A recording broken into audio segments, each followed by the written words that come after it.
The bag was still on my shoulder when she said it. Not a warning, not a joke, just a whisper delivered at the exact pitch of something you were never supposed to hear, and I stood there in the doorway of my own flat, still damp from the train, still gripping my keys like a man who hadn't quite decided he'd arrived yet, and I looked at my roommate Tess the way you look at someone when you're not sure if they're threatening you or informing you. Tess was cross-legged on the sofa in an oversized gray jumper, a mug balanced on her knee, watching me with the particular composure of someone who has been waiting quite a while to deliver one sentence and is now pleased with the delivery. The television was off. That was the thing that should have warned me before anything else. In 8 months of living here, I had never once come home to find the television off. Tess treated silence like a minor medical emergency. "What does that mean?" I said. She tilted her head, just slightly, with this patient tilt she did when she thought you were being slower than necessary, toward the hallway. Toward the spare bedroom.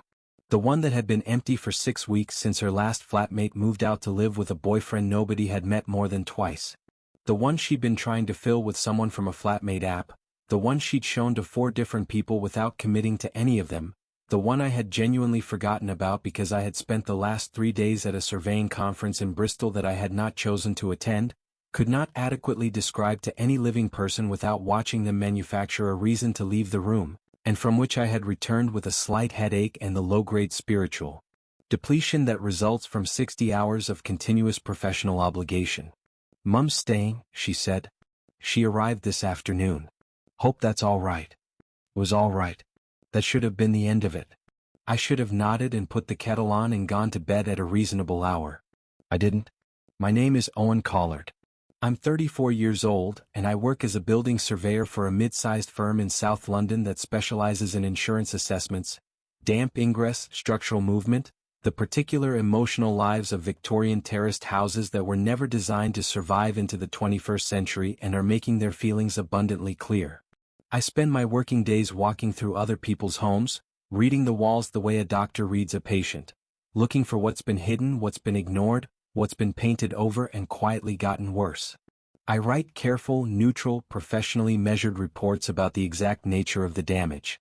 It is less romantic than I make it sound right now, which is to say it is not romantic at all, and I stopped trying to make it sound interesting at dinner parties around the age of 29. I moved into the flat on Chadwick Road about 8 months before all this. I took it after my long-term relationship with a woman named Priya ended in the slow, civilized, mutually respectful way that things end when 2 people have been sensible with each other for 1 year too many. We had been together for 3 years. We did not fight when it finished. We divided the furniture equitably, we forwarded each other's post for a month, we had one last dinner that was perfectly pleasant and faintly devastating, and then we were done. The whole thing was conducted with such quiet dignity that I didn't know what to do with myself afterward. I had been braced for wreckage. The absence of wreckage was its own kind of strange. Not bitter, just recalibrated. Not broken, just careful now about where I put my weight. The flat on Chadwick Road suited me. Tess I had known through a mutual friend. She was the kind of person who filled a room without requiring anything from the rooms around her, which meant she didn't require much from me either, and we had settled into a low-maintenance, genuinely pleasant coexistence that I had come to value more than I admitted out loud. The Northern Line was 4 minutes away. The rent was almost reasonable by London standards, which is a sentence that makes people from most other places in the world very concerned. I had built, over those 8 months, something close to contentment. Early mornings. Strong coffee with the news on my phone. Long walks on Saturday when the weather permitted and sometimes when it didn't.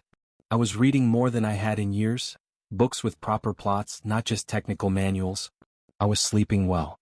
I was not unhappy. I had arrived at a version of daily life that didn't ask too much of me and that I hadn't manufactured out of distraction or habit but had actually, quietly chosen. It was a small life in the best possible sense of small. That was what I had built. That was what was waiting for me when I came home from Bristol. That was the state of perfect, unremarkable, sustainable calm I had constructed for myself, right before she disrupted every single quiet layer of it, one morning at a time, without trying, without apparently intending to, and without ever once doing a single thing I could reasonably object to. Before I go any further, if you're listening to this right now, drop a comment and tell me where in the world you're watching from. These stories have been traveling further than I ever expected, and I genuinely want to know where they're landing. All right. Back to it. Back to the flat. Back to the bag still on my shoulder and the door not yet closed behind me. The flat had the particular quality of a Saturday evening that's already half over. The light coming through the kitchen window was low and amber, the color October turns everything just before dusk fully commits, the kind of light that makes ordinary things look like they're carrying more significance than they are. The radiators had clicked on for the first time that season. I could feel the dry warmth of a flat that had been sealed against autumn all afternoon. It smelled of garlic and bay leaves and something else I couldn't immediately name, something quieter underneath the cooking, like cedar or old linen or a house that had learned to keep itself. Tess gave me the quick version while I put the kettle on. Her mother, June, had driven up from Dorset that afternoon. It had been a last-minute decision, the result of a complicated week that Tess relayed in the characteristically vague shorthand she used for things involving family. Just one of those weeks, you know how it gets, she needed a change of scene. She'd be in the spare room for a few days. Maybe a week. Possibly slightly longer. Tess said this last part with a small, careful sideways look that she tried to make casual and which wasn't entirely casual. She's good company, Tess said. She genuinely won't be in the way. She's very self-contained. I told her it was completely fine. I meant it. I poured my tea. I was thinking about the report I needed to finish for a flat in Peckham with a wall that was doing something interesting and bad in the northwest corner. I was not thinking about the spare room. I heard June before I saw her, not her voice but the quality of her movement. There is a specific way some people move through spaces they don't own but aren't intimidated by either. A kind of deliberate ease that is distinct from both comfort and performance. She came into the kitchen in socked feet carrying an empty water glass, and she did not immediately look at me or address me or in any way indicate she'd noticed I was there. She went to the sink. She filled the glass. She set it down on the counter near the tap, not back in the cupboard, just on the counter as if that were the obvious place. And then, with a composure that felt entirely natural, she turned around. She had clearly known I was there the entire time. She had simply been finishing something first. She was in her late 50s, I would estimate. Dark hair with silver working through it at the temples in a way that hadn't been managed away, not neglected exactly, just left to its own honest devices. Her face was the kind that had arrived at its current arrangement after a lot of experiences that hadn't all been gentle, and it showed not in sadness but in a kind of gravity that sat underneath whatever expression she was wearing, like a foundation. She had good bones and bad posture. Slightly forward at the shoulder, the posture of someone who spends time bent over books or papers or something she's concentrating on, and there was a stillness about her that wasn't passive. Was attentive. Everything she wasn't saying, she was watching. Her eyes were a color I didn't immediately have a word for, not brown, not green, somewhere between river and stone, and they moved quickly when she looked at something, cataloging it, then settling. She had a small specific habit. I wouldn't notice it consciously for another few days, but the first instance was right there in that kitchen. She put the glass down on the counter rather than back in the cupboard. She did this with everything. Keys on the windowsill rather than the hook by the door. Her cardigan folded over the back of a kitchen chair rather than hung up anywhere useful. Books left open on surfaces rather than bookmarked and shelved. It was not carelessness. There was something deliberate about it, as if she was quietly declining the world's suggestions about where things were supposed to go, reserving the right to put them somewhere else. "You must be Owen," she said. Her voice was measured and low, the kind of voice that doesn't announce itself. "That's me," I said. A small pause. She looked at me the way she'd looked at the kitchen, cataloging. "Tess says you survey buildings." "I do." "What does that feel like?" she said. "Knowing what's wrong with everything you walk into." I had been asked many variations of what do you do in my professional life. I had never been asked what it felt like. I held the question for a genuine moment, which surprised me slightly, and then I said, "Useful. Mostly it just feels useful." She received this. Not as a satisfying answer exactly, more as an honest one which she seemed to prefer. She picked up her water glass. She went back down the hallway to the spare room. Her socked feet were entirely silent on the boards. She was my roommate's mother. I was a man 10 or more years her junior who paid rent in the flat where her daughter lived. That was the shape of things. Clean edges, very clear. The kind of situation that has exactly one socially appropriate version of itself, and everyone understands without needing to discuss it what that version is. I finished my tea. I went to bed at a reasonable hour. I slept fine. Almost fine.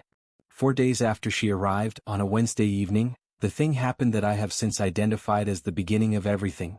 Though at the time it seemed like almost nothing, the kind of small act that you perform without considering it and then remember afterward with the faint disorientation of a person who understands cause and effect but didn't see the chain starting. Tess had people over. Not a party, 3 friends from her old job, the kind of low-key Wednesday gathering that starts at 7 with good intentions and ends at 11 with everyone having stayed an hour longer than they meant to. Wine and flatbreads on the kitchen table, someone's playlist on Tessa's portable speaker at the volume that is one notch too loud for conversation but socially too invested to turn down.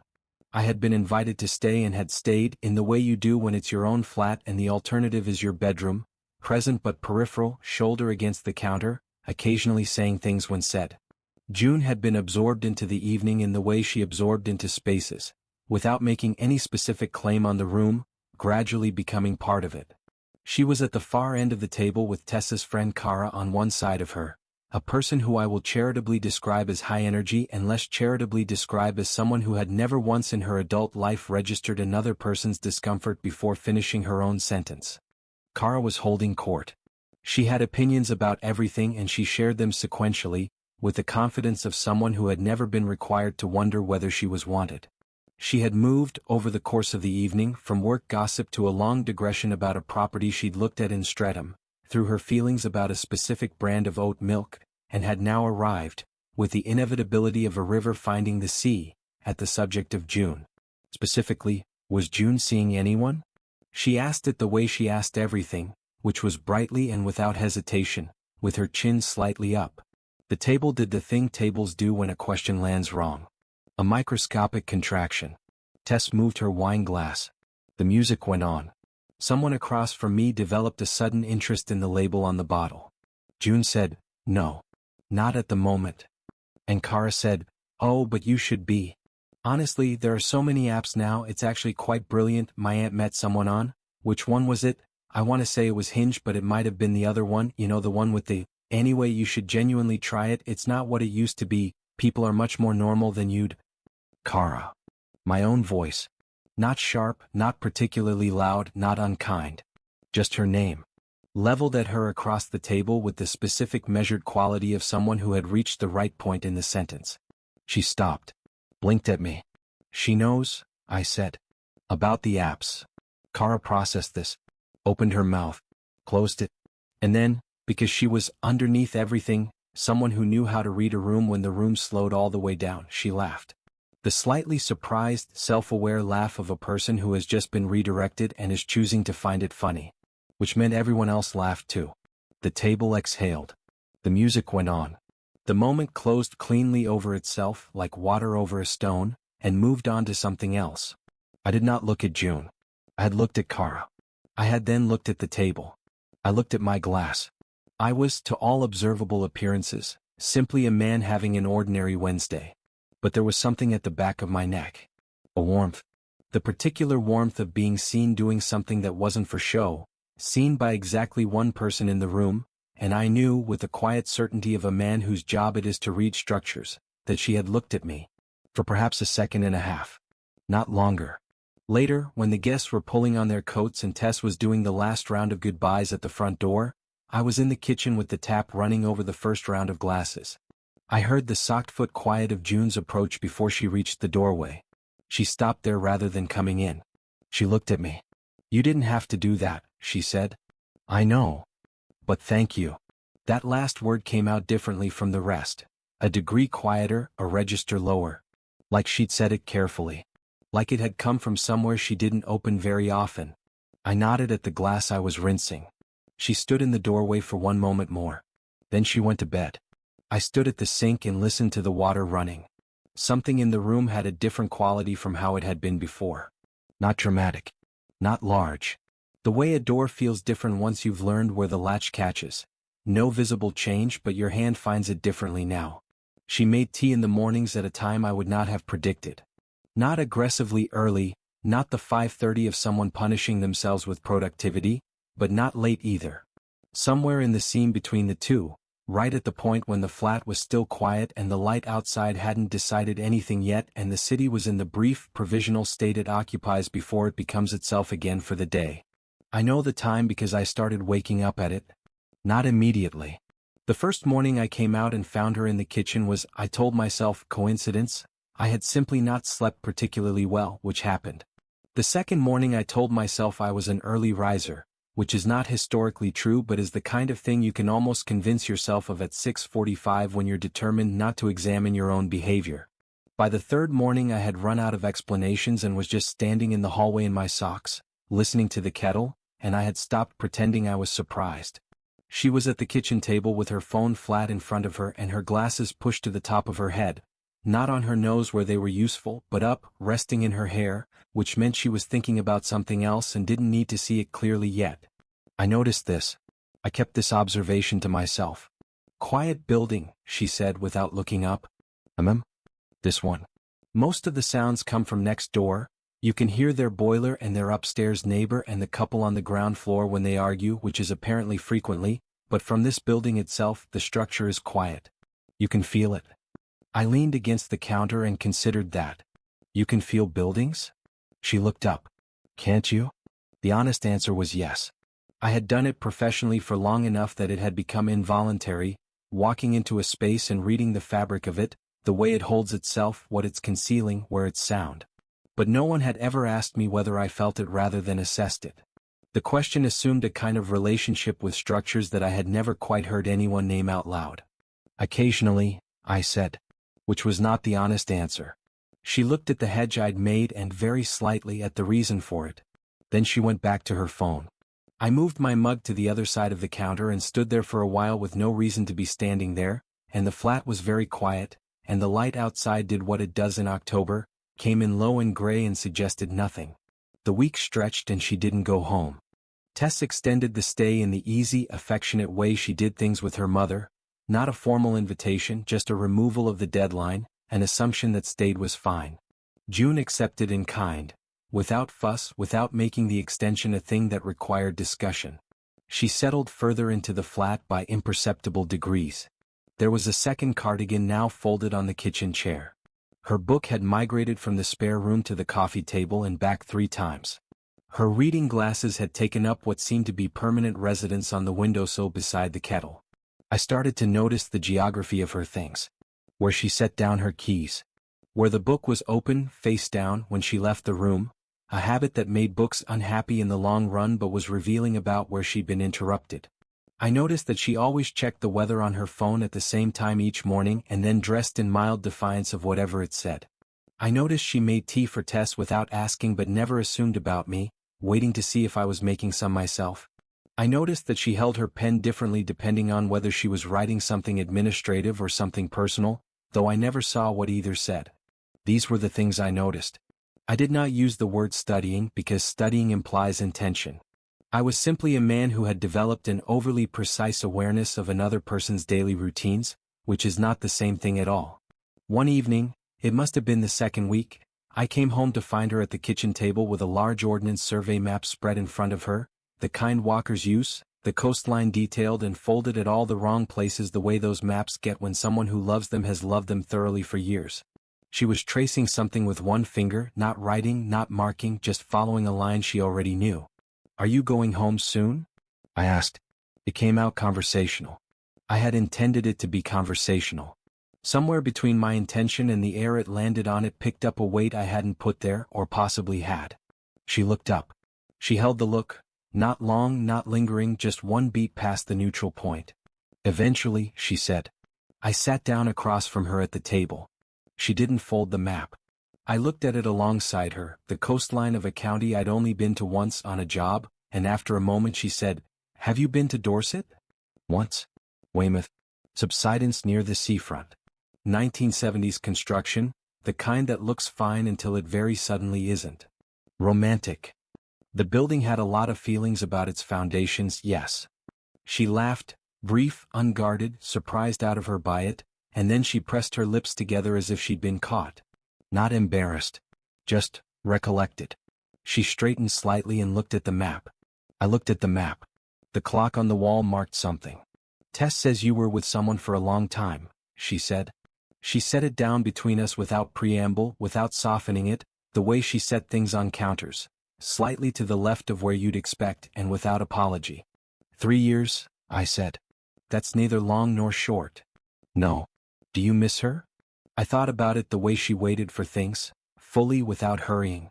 I missed the version of myself that thought it was working, I said. The one who hadn't quite read the thing he was standing inside yet. She was quiet. Then, that's a very precise kind of missing. Occupational hazard, I said. She gave me the cataloging look. I held it rather than finding something else to look at, which was new, and she registered it, just slightly, a small adjustment of her expression that wasn't quite a smile and wasn't quite not. What about you? I said. And then, because even I could hear what that question was reaching for, I added, sorry. You don't have to. My husband died, she said. Simple. Already said many times. The particular flatness of a fact that has been carried long enough that the sharpness has worn smooth. 4 years ago. He was ill for a long time before that. I was not unprepared. Pause. I have still not entirely caught up with myself. I'm sorry. Yes.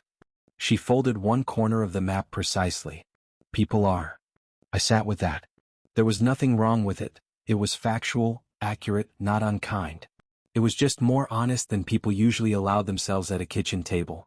The gap between what people felt on her behalf and where those feelings actually landed. The distance. I understood that gap in a much smaller way from my own smaller experience of being grieved over by people who couldn't reach the specific thing. Does that bother you? I said. The sympathy? She thought about it the way she thought about things, actually thought about it, not reaching for the polite answer. It doesn't bother me. It just doesn't reach anything anymore. People feel a great deal on my behalf. It's genuinely kind. And it lands somewhere very far from where I am. She paused. After a certain point you stop trying to meet it there. That landed hard. The specific loneliness of being understood at the wrong resolution. People who are moved by your situation rather than your reality. People who are responding to a category rather than a person. I almost said, I know exactly what that means. I stopped before I said it. I said right instead, which was not the same thing, and we both knew it, and she nodded the nod of a person who has heard what you said and also what you didn't, and we sat with the map between us for another 10 minutes and didn't speak again, which was, unexpectedly, exactly right. The third time happened on a Friday night and it came closest. Tess was out at something work adjacent she'd been vague about, the kind of event she attended dutifully and returned from slightly relieved it was over. It was raining in the way that makes leaving feel like a choice someone else's life involves. I had a report to finish. June had a book. Neither of us had any specific reason to be in the same room, and yet we were both in the sitting room, her on the sofa with her feet tucked under her, me on the other end with my laptop on my knees and the report I was making very slow progress on. She read. I worked or did something that resembled working while performing it less and less convincingly as the evening went on. She had a habit. I had been cataloging them all by this point without any conscious decision to do so, of mouthing words from the page every few minutes. Not reading aloud. Not even nearly aloud. Just occasionally a word finding its way to the surface of her face completely unbidden, completely unconsciously, the way sometimes you hear a piece of music and your mouth forms one note you didn't decide to hum. 1 or 2 words. Then gone. Then 5 minutes of stillness. Then one word silently. I found this so purely, specifically human that I had to look back at my report. You're staring, she said. Not looking up. I wasn't, I said. You were. She turned a page with the particular deliberateness of someone giving you the option to explain yourself. It's all right. You can stare. I was thinking, I said, about the report. She said in the voice she used when she decided to let you have something rather than take it apart. We both knew I was not thinking about the report. 20 minutes of rain. The particular quiet of a flat where the television is off because neither person in it thought to turn it on, which is a different kind of quiet from the deliberate kind. June, I said. And then the sentence ran out.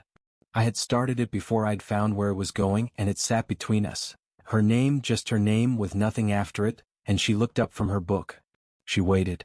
She was the best at waiting of anyone I'd ever encountered, the kind of patient that wasn't passive, that was actually quite active, an attention that asked without asking. I said, never mind. She held the look for 1 second. Then, all right. She went back to her book. I moved my laptop from my knees to the coffee table. Then moved it back. The rain went on. I caught the word she'd mouthed. I'd been close enough. I was paying that kind of embarrassing attention. A single syllable. Stay. Or possibly still. I didn't ask. Hold on a second. I need to know something. Where in the world are you listening to this right now? Drop it in the comments. People have been leaving locations from places I've never even thought about, and it means more than I can explain. Subscribe if you haven't yet. There's another story coming next week and you won't want to miss it. Okay, I'm back. She was still there. Feet still tucked under her. Book still open. Can I ask you something? I said. She considered. You may. Why did you stay the extra week? Tess said you were only coming for a few days. She turned a page, not evasively, just at the natural rhythm of a person who was thinking while reading or reading while thinking. Tess needed the company. After that business with Dan. Right. That's one reason, she said. She said it to the book. Not to me. But one reason was doing a lot of work in that sentence, and we both understood that. The rain had settled into the kind of even, unhurried fall that suggests it's not going anywhere for a while. The radiator ticked. Somewhere outside, a car door. Owen, she said. My name in her voice landed differently than I had expected. Not weighted with anything dramatic, just present and exact, like being addressed rather than mentioned. She is my daughter, she said. Very quietly. Just that. 3 words. Carrying inside them everything that was unspoken. Every reason this was not simple. Every social line running between us that had been drawn long before either of us entered this room. She was naming the shape of the thing. She was being honest about the boundary before I'd admitted I was standing at one. I know, I said. Good. I know, I said again, softer. Second time. Different sentence. I know as in I understand the complexity.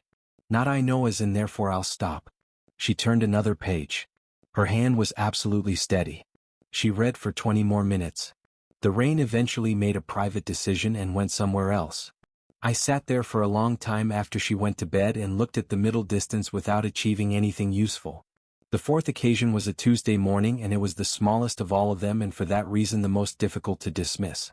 I had been in the kitchen making toast when she came in from her morning walk. She had started going out early before the streets filled up, which I had noted and not mentioned. She came in with cold air still on her jacket and her hair slightly wind reorganized and her cheeks carrying the particular pink of October at 7:40 in the morning. She went straight for the kettle. I moved slightly left of where I was standing, not a lot, just enough to make room without being asked, which meant I had already internalized where she moved in the kitchen. She noticed. She didn't say anything about it. She put the kettle on. Bad walk. I said, because something about the way she'd come in suggested something. Good walk, she said. There was a heron on the canal. Were you pleased about that? Very, she said. She turned around and leaned against the counter facing me, arms crossed loosely, waiting for the kettle. I was eating toast. We were perhaps 4 feet apart. The kitchen was not large. You're almost out of milk, she said. I know. I'll get some today if you like. You don't have to. I walked past the shop, she said. It's not a favor, it's just a fact. Right, I said. Thank you. She looked at me for a moment. Then she turned back to the kettle. June, I said. She turned around. Same waiting face. Same unhurried attention.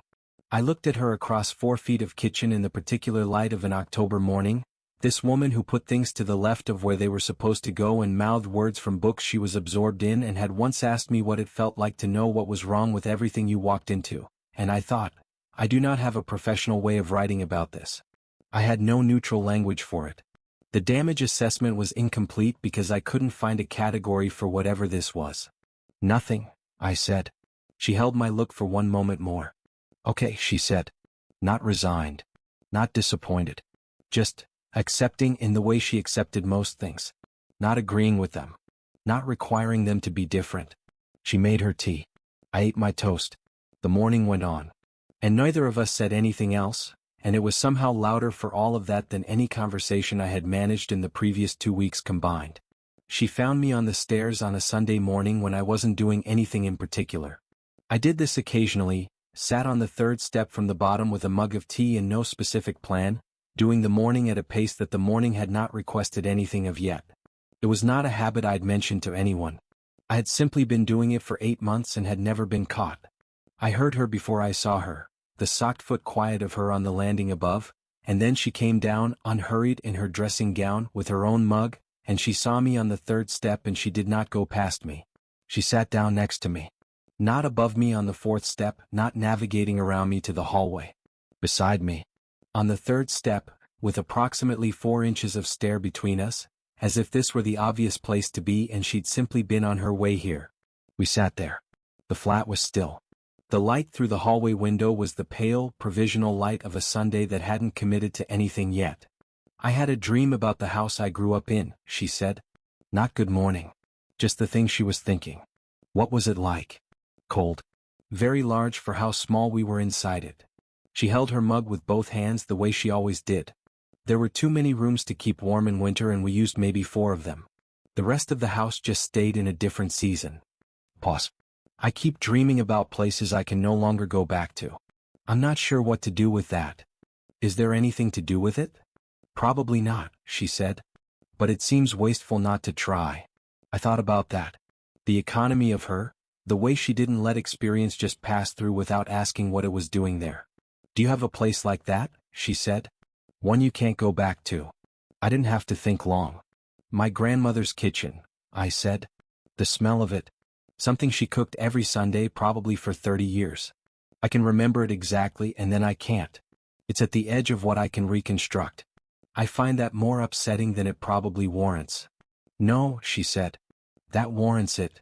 We sat there on the 3rd step in the particular fluorescent light of the hallway, not flattering light, a greenish white that was not designed for confession or for proximity, and she turned and looked at me. There was something in her face I hadn't seen before. Not open exactly. More like, unlocked. The specific expression of a person who has decided, quietly, to stop managing what their face is doing. I have thought about this, she said. More than I should have, probably. I did not pretend not to know what this referred to. I had known for some time what this referred to. Me too, I said. We looked at each other in the bad light. Neither of us moved. If I were someone else's mother, she said. And stopped. Finished with the condition, not the conclusion. You're not, I said. No. Pause.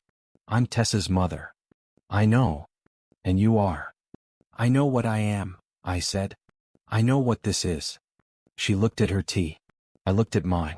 The steam rose off both mugs and did what steam does in cold air, which is disperse slowly and not make anything clearer. If you were 10 years older, she said.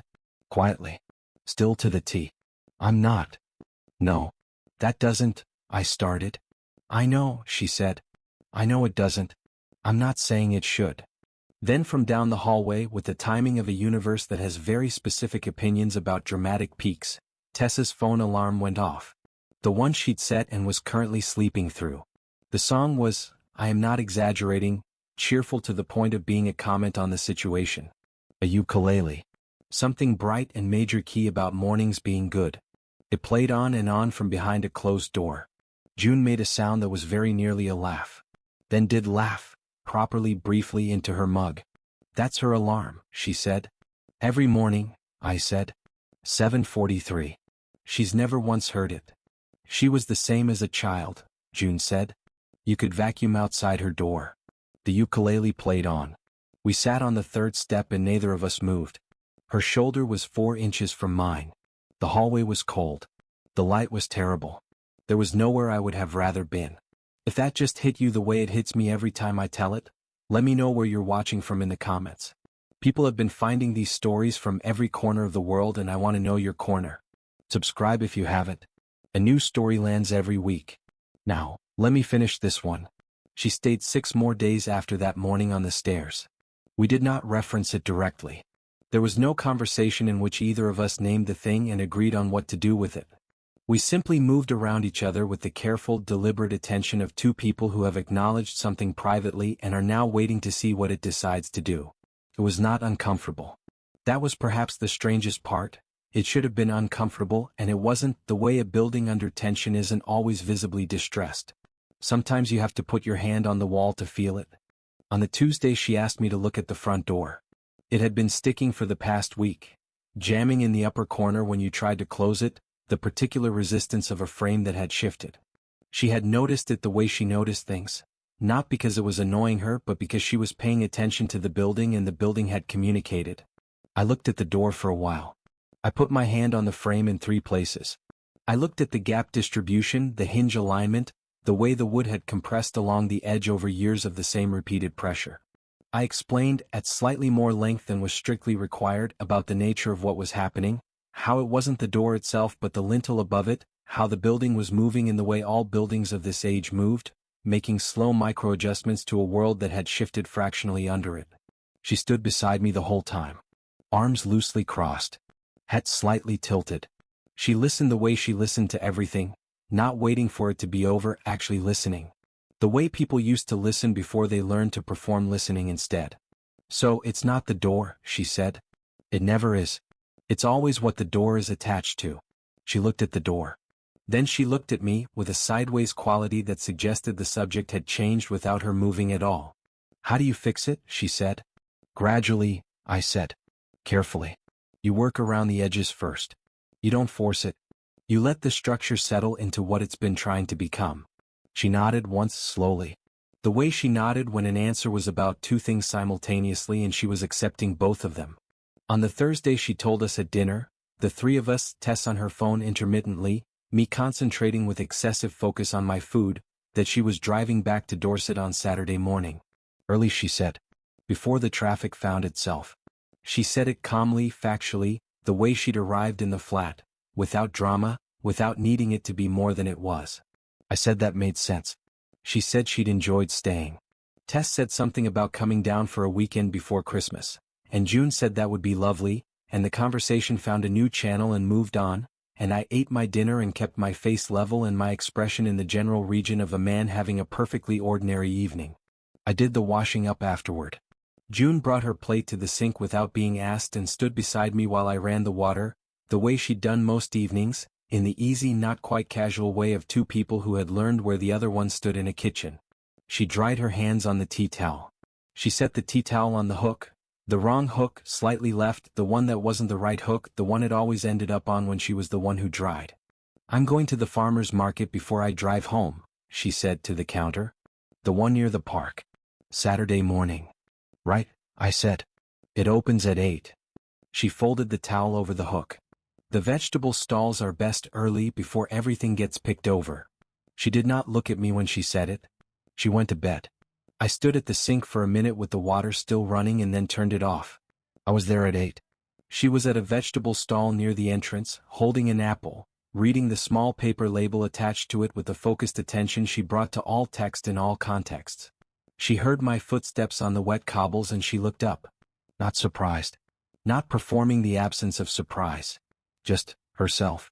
In the October morning light, which at the farmer's market fell through the iron roof in long cold slants that caught the steam from the coffee stall and the breath of people moving between the tables. Her hair was doing something the wind had suggested. She had her hands in the pockets of her coat, the gray one, heavy wool, the one I'd seen draped on the kitchen chair for 3 weeks. She held the apple up slightly. Not local, she said. I noticed, I said. But they look good. They do. She put the apple in her basket. I fell into step beside her and she did not adjust her pace, just let me come alongside her in the way she let things happen that she'd made space for. We walked the length of the market and she examined things and occasionally bought them and I said things about the food and she said things about Dorset and once she said something about the quality of light through corrugated iron that was so specific it took me a moment to find the response. At the 3rd stall she stopped. She turned to face me, fully, directly, the full version of the cataloging look with nothing managed or held back. Traffic noise from the road beyond the market. Somewhere nearby a dog making a decision about a wheel of cheese. You could come down, she said. To Dorset. For a weekend. Sometime. I looked at her. She looked back. To see the coast, she said, with a precise, small, controlled smile that carried in it everything that was not just the coast. I'd like that, I said.